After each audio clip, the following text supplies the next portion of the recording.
मंडळी, रायगडावरील जी वाघ्या कुत्र्याची समाधी आहे ती काढण्यासंदर्भामध्ये महाराष्ट्रामध्ये फार मोठ्या प्रमाणामध्ये चर्चा चालू आहेत आणि ह्या चर्चा घडवून आणून जातीय तेढ निर्माण करण्याचं काम कोण करत आहेत आपण ते समजून घेऊ। हाके आणि यशवंत सेनेचे संस्थापक बाळासाहेब दौलतोडे यांच्या भूमिका ह्या संशयास्पद आहेत, या मी तुम्हाला पुराव्यानिशी दाखवून देतोय। म्हणजे मराठा समाज आणि धनगर समाज यामध्ये तेढ निर्माण करण्यासाठीच ह्या दोघांची धडपड चाललेली आहे असं दिसतंय। सत्य त्यांना पाहायचं नाही असंच म्हणावं लागेल। काही प्रश्न उपस्थित होतात की 29 मे रोजी राजमाता अहिल्यादेवी होळकर यांचा उत्सव साजरा करत असताना त्या दिवशी वाघ्या कुत्र्याला पाडण्यासाठीचा अल्टिमेटम संभाजी महाराजांनी दिला असं ते सांगतायत। ते सत्य आहे का ते पाहू। 29 तारीख छत्रपती संभाजी महाराजांनी दिली आहे की सरकारने दिली आहे ते पाहू, पुराव्यानिशी पत्रासह तेही पाहायचंय। लक्ष्मण हाके जे स्पेसिफिकपणे छत्रपती संभाजीराजे यांच्यावरती बोलतायत ते कसं हेतुपुरस्सर आहे आणि जातीय तेढ निर्माण करणारा आहे तेही पाहू।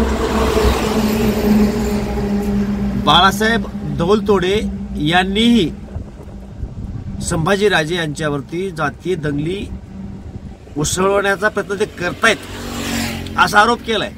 तो सुद्धा जाणीवपूर्वक आहे आणि मूळ हेतू यांचाच जातीय दंगली व्हाव्यात असा आहे, तेही पुराणीशी पाहू। आपला परिचय आहेच, मी एन के जाधव। तर मित्रांनो, महाराष्ट्रामध्ये छत्रपती शिवरायांची फार मोठी क्रेज आहे समाजामध्ये।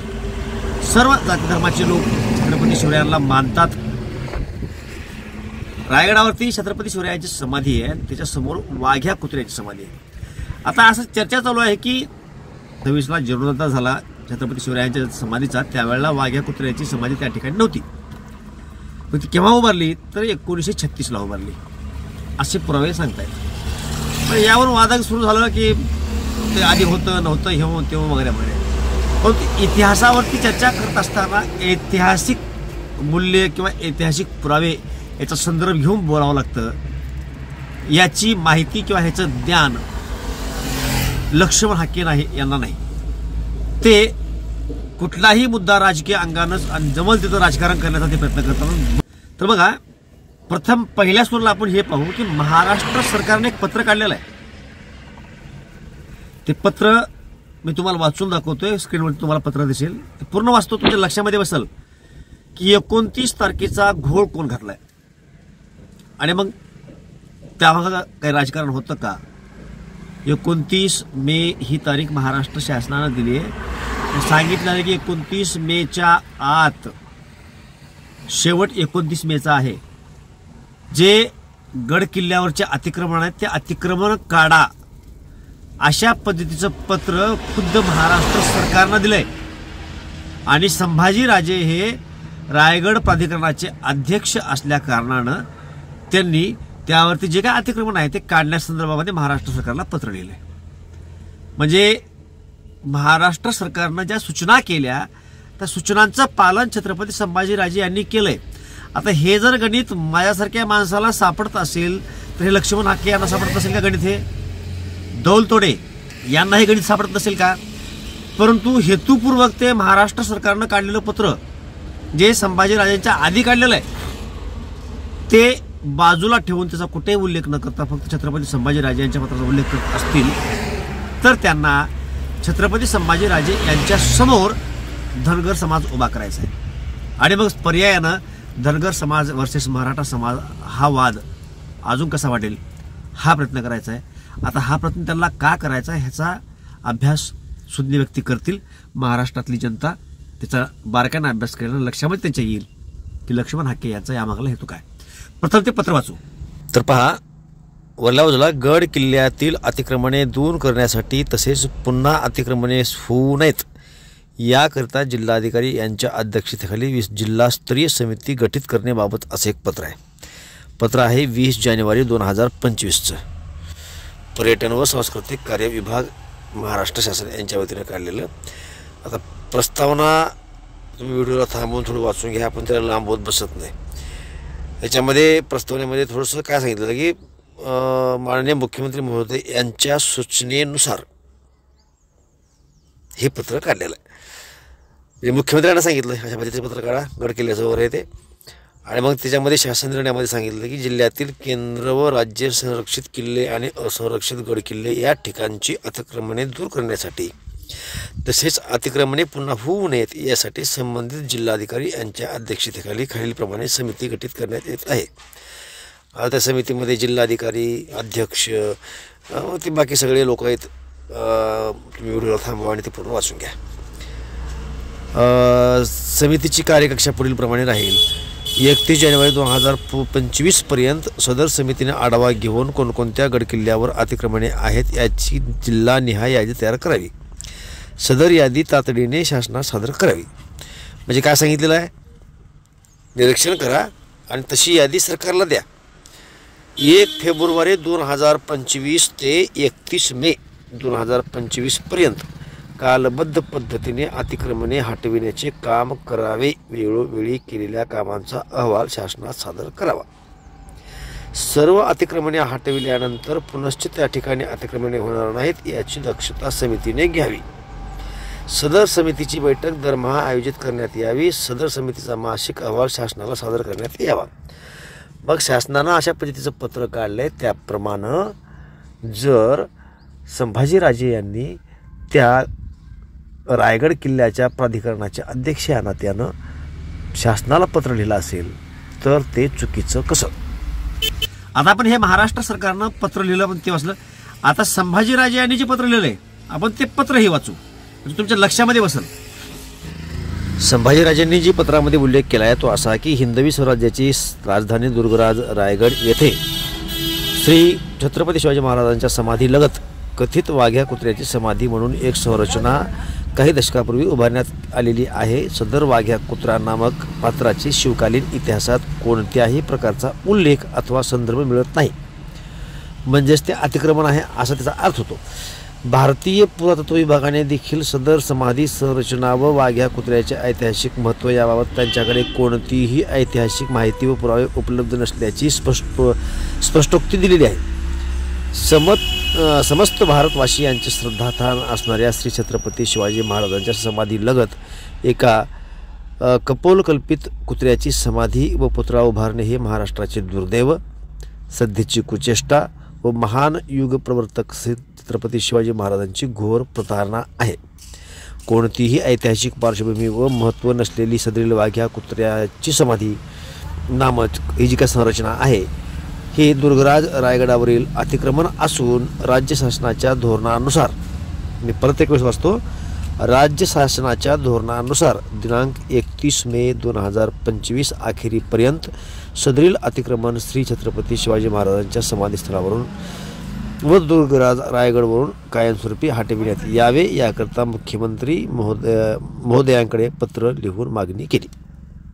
अशा पद्धतीचं संभाजीराजांनी पत्र लिहिलं आहे. म्हणजे महाराष्ट्र सरकारनं जे पत्र काढलं होतं त्या पत्राचं हे उत्तर आहे. आता काही 150 उठले तर संभाजीराजेंनी अशा पद्धतीची मागणी केली, त्यांना कोण अधिकार दिला काय? अरे ते छत्रपती घराण्याचे वंशज आहेत, हा पहिला अधिकार.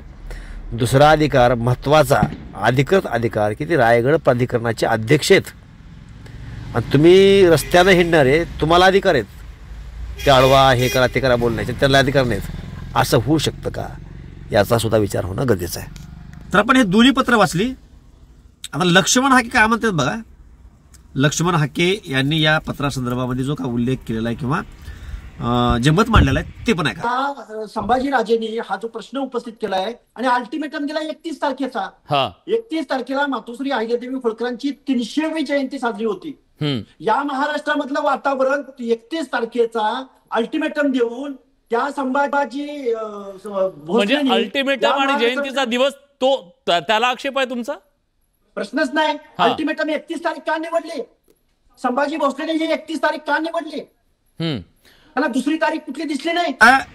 लक्ष्मण हाके एकतर ह्याचं मिस्टर छत्रपती संभाजी भोसले अशा पद्धतीने उल्लेख करतात. जणू काय आता हे कुठले ते कलेक्टर आहेत, ते का राजघराण्याचे वंशज आहेत. आज त्यांच्याकडे छत्रपती ही उपाधी आहे. परंतु त्या एखाद्या राजघराण्याच्या कुटुंबाविरोधामध्ये बोलत असताना कसं बोललं पाहिजे ज्या व्यक्तीला मतदारसंघामध्ये 5,000 मतं भेटले नाहीत, हा माणूस मिस्टर छत्रपती संभाजी भोसले अशा पद्धतीने उल्लेख करतो. स्वतःला ते काय समजतात माहीत नाही. परंतु धनगर समाजाने सुद्धा त्यांचा हेतू लक्षामध्ये घ्यावा की छत्रपती संभाजीराजेंनी महाराष्ट्र सरकारनं जे पत्र लिहून आदेश दिलते ते आदेशाचं पालन केलेलं आहे रायगड प्राधिकरणाचे अध्यक्षांना. त्यानं आता छत्रपती संभाजीराजे यांनी होळकरांसंदर्भात काय बोललंय तेही आहे का? आता मला हेच समजत नाहीये, तुकोजी महाराज होळकर यांनी 5,000 रुपये शिवस्मारकासाठी दिले ना, नोंद व्हायला पाहिजे. पुरातत्व खात्याने 2,000 रुपये दिले ना, नोंद व्हायला पाहिजे. ब्रिटिश म्हणतोय त्यावेळीच्या तत्कालीन सरकारने दिले ना 5,000 रुपये, नोंद करा. येऊन कुठेतरी पाठीवर, काही प्रॉब्लेम नाही. मी रायगड प्राधिकरणचा अध्यक्ष आहे, मी पुढाकार घेतो. पण त्या वाघ्या कुत्र्याचा पोळका कशासाठी? व ज्यांनी खऱ्या अर्थाने स्वराज्यासाठी बलिदान दिलं त्या योद्ध्यांच्या समाध्या धूळखाट पडलेत.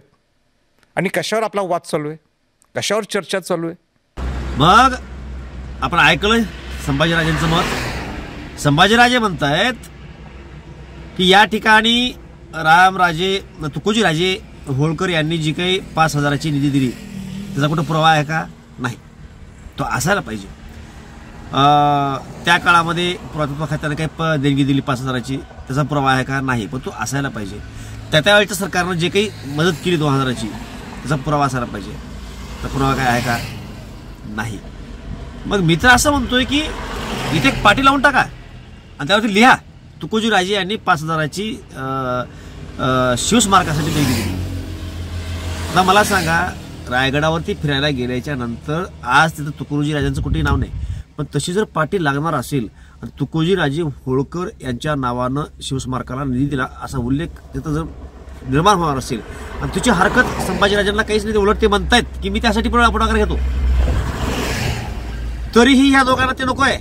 हे काय म्हणतायत की वाघ्या कुत्र्याच्या हाताला तिकडे बोर्ड जर लावलात धनगराशी, धनगर समाज, मी म्हणणार गेले ते जर वाघ्या कुत्र्याच्या समाधीला बोर्ड जरी लावलं तर माझ्याशी गाठ्या म्हणणार गेलेत. ते म्हणतात धनगर समाजाची गाठ आहे, म्हणजे धनगर समाजाला अंगावर टाकून त्यांच्यामध्ये पिटवून द्यायचंय. हे फक्त आराम बाजून राहणार. बाळासाहेब दोलतोडे जे यशवंत सेनेचे संस्थापक आहेत ते काय म्हणतात ते का?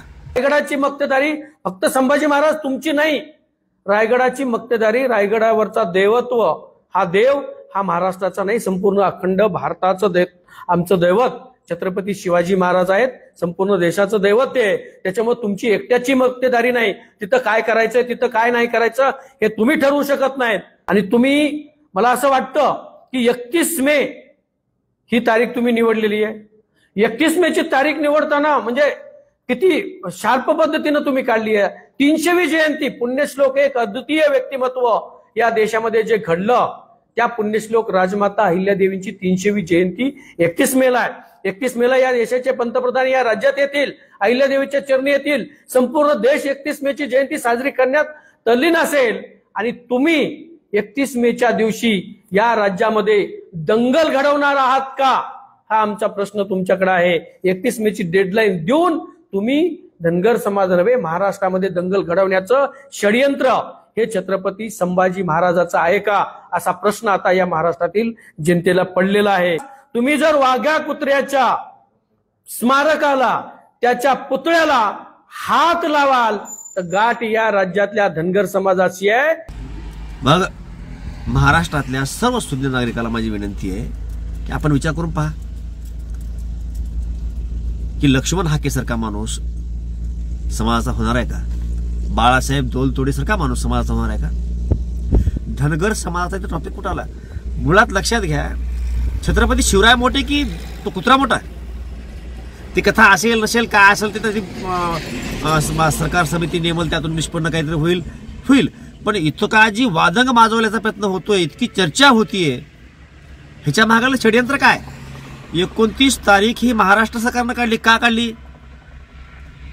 त्यामागे काही हेतू होता का? मग तसे आदेश का दिले?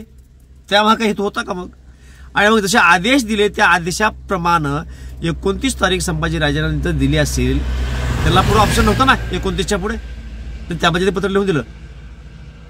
तरीही संभाजीराजांचंच नाव घेऊन बदनामी केली जाते. का षड्यंत्र यामागे आहे का? उलट छत्रपती संभाजीराजे यांनी हेही सांगितलं की 29 तारखेला अहिल्यादेवींचा काही उत्सव साजरा होणार असेल आणि त्यामध्ये हा अडथळा निर्माण होणार असेल तर ती तारीख वाढवू शकता. आमची त्याला अडचण नाही. सरकारने ती तारीख वाढवावी. आम्ही त्या गोष्टी स्वागत करू. त्या उत्सवामध्ये आम्ही पण सामील व्हायला तयार. म्हणजे संभाजीराजांचं कुठंच का ऑब्जेक्शन नाही. परंतु तरी ओढून ताणून हा वाद कसा वाढेल यासाठीचे प्रयत्न लक्ष्मण हाके आणि तोलतोडे आणि त्याला समर्थन करणाऱ्या काही लोकांचे आहेत. मग मराठा समाज असेल, खास करून धनगर समाज असेल किंवा महाराष्ट्रामधला इतर कुठलाही समाज असेल त्यांना लक्षात घ्यायला पाहिजे हे अशा काही लोकांचे उद्देश काय आहेत. हा ऐतिहासिक विषय आहे. त्या काळामध्ये जर काही पुरावे सापडले समिती नेमल्याच्या नंतर तर तो पुतळा तिथं राहिली. आणि जर तसे काही पुरावे नाही सापडले तो निघेल काय हरकत नाही. छत्रपती शिवरायांची समाधी मोठी महत्वाची का काय. आता बाळासाहेब दौलतोडे आणि आणखी एक लॉजिक मांडलेलं आहे. साताऱ्याला कृष्णा वेण्णा नदीच्या संगमावरती छत्रपती शाहू महाराजांची समाधी आणि तिथं खंड्या नावाच्या कुत्र्याची एक समाधी आहे. तिची आख्यायिका अशी आहे की एका वाघानं शिकारीला गेल्याच्या नंतर शाहू महाराजांवरती आक्रमण केलं असताना त्यातून खंड्या कुत्र्यानं शाहू महाराजांना वाचवलं होतं. त्यातून शहीद झाला, मारला गेला आणि मग त्या ठिकाणी त्याच्या आठवणीमध्ये म्हणून शाहू महाराजांनी एक समाधी उभा केली. मग दौलतोडे काय म्हणतायत ते संभाजीराजांचा हा दुटप्पेपणा आहे. शाहू महाराजांच्या बाजूला खंड्या कुत्रा असताना तो ठेवला जातो आणि इकडं शिवाजी महाराजांच्या बाजूला वाघ्या कुत्रा असताना तो काढला जातो. ही दुटप्पी भूमिका आहे. त्या खंड्या कुत्र्याची समाधी कुठं आहे आणि रायगडावर जाऊन बघा शिवाजी महाराजांची समाधी कुठं आहे आणि त्या वाघ्याची समाधी कुठं आहे. छत्रपती शाहू महाराजांच्या समाधीची उंची बघा ती किती आहे आणि त्या खंड्याच्या समाधीची उंची बघा किती आहे आणि ती येऊन बघा रायगडावरती शिवाजी महाराजांच्या समाधीच्या बरोबरीला किंवा त्याच्यापेक्षा उंच ह्या खंड्याची समाधी आहे. हे आपल्याला पटतंय? छत्रपती शिवरायांच्या कर्तृत्वापेक्षा मोठं कर्तृत्व होतं का ह्या खंड्या कुत्र्याचं? आम्हाला त्या इतिहासामध्ये जायचं नाही किंवा खंडा कुत्र्याला चुकीचं म्हणायचं नाहीये. परंतु तुम्ही एका अर्थानं धनगर समाजाचं नाव घेऊन छत्रपती शिवरायांपेक्षा खंड्या कुत्रा मोठा होता असं भासवण्याचा प्रयत्न करताय. हे चुकीचं नाही. कुठेही वाद करायचा ठीक आहे. जरांगे पाटलाचे आरक्षण वगैरे होते, त्या का मुद्दे होते, त्या मुद्द्यावर तुम्ही बोललो ठीक आहे. अरे हा ऐतिहासिक विषय आहे. इतिहासामध्ये जर काही लिखापडी असतील तर ती ठरवतील ना. कुठेही नाखुसाची गरज का पडली आहे? त्यामुळं खास करून धनगर समाजाला विनंती आहे की आपण अशा लोकांच्या चितावणीखोर वक्तव्याला बळी पडायचे का? छत्रपती शिवराय आणि होळकर म्हणजे भोसले घराणे आणि होळकर घराण्याचे एकमेकांचे सुरीपणाचे संबंध आहेत. दोन्ही राजघराणेत आणि असले माकुडे कुठले तरी येऊन काहीतरी बोलतात आणि ऐतिहासिक गोष्टी काही माहिती नसताना काही आपले आकलीची तारी लावायचे तोडायचे हे योग्य नाही. अशा लोकांना पाठिंबा मिळता कामा नये. छत्रपती शिवरायांच्या कर्तृत्वाला सीमा नाही. ते एक असा अथांग आपल्याला पोहोचू शकणार नाही इतक्या उंचीचं व्यक्तिमत्व आहे. त्या कुत्र्याची समाधी असायला हरकत नाही. अगदी संभाजीराजांनी सुद्धा सांगितले कुत्र्याची समाधी राहायला हरकत नाही. आपण तेही करू, एखादी बागाच्या वगैरे करू. रायगडाच्या पायथ्याला आपण त्याला कुठेतरी जागा देऊन बाग वगैरे करू. म्हणजे त्याचाही नकार दिला नाही. पण तुमचा हट्ट काय की शिवरायांच्या समोरच करायच्या ना आहे तितकंच करायचं त्याला हात लावतो बघा. म्हणजे एक वेळ तुम्ही होळकरांचं नाव टाकू नका परंतु कुत्रा राहू द्या. कशासाठी? अगा मराठा समाजाला विरोध करायचे म्हणून. अरे मराठा समाजाला विरोध करायचा तर तो विषय वेगळा झाला. छत्रपती शिवराय म्हणजे फक्त मराठा नाहीत. छत्रपती शिवराय म्हणजे अख्खा महाराष्ट्र आहे, अख्खा देश आहे. शिवरायांना एका जातीमध्ये बघू नका आणि एखाद्या जातीचा द्वेष करायचे म्हणून कुठेही जाऊन नाक खुपसून विरोध करायचा प्रयत्न करू नका. चुकीच्या गोष्टी होत आहेत आणि त्या व्हायला नाही पाहिजेत. आपण जे हे विश्लेषण पाहिलं आपणाला काय वाटतं एक सुज्ञ महाराष्ट्राचे नागरिक म्हणून हे योग्य आहे का? खंड्या कुत्र्याची उंची छत्रपती शिवरायांपेक्षा मोठी होती का? तुकोजी होळकर यांनी जी काही निधी दिला तो खंड्या कुत्र्याच्या समाधीसाठी दिला की छत्रपती शिवरायांच्या समाधीसाठी दिला? कशासाठी दिला? आणि आपण कुठे लॉजिक लावलेलं होतं काय? आपल्याही प्रतिक्रिया निश्चितपणे कळवा. या विषयावरती सकारात्मक बाजूने विचार होणं अतिशय गरजेचं आहे. प्रतिक्रिया निश्चितपणे कळवा. जय महाराष्ट्र.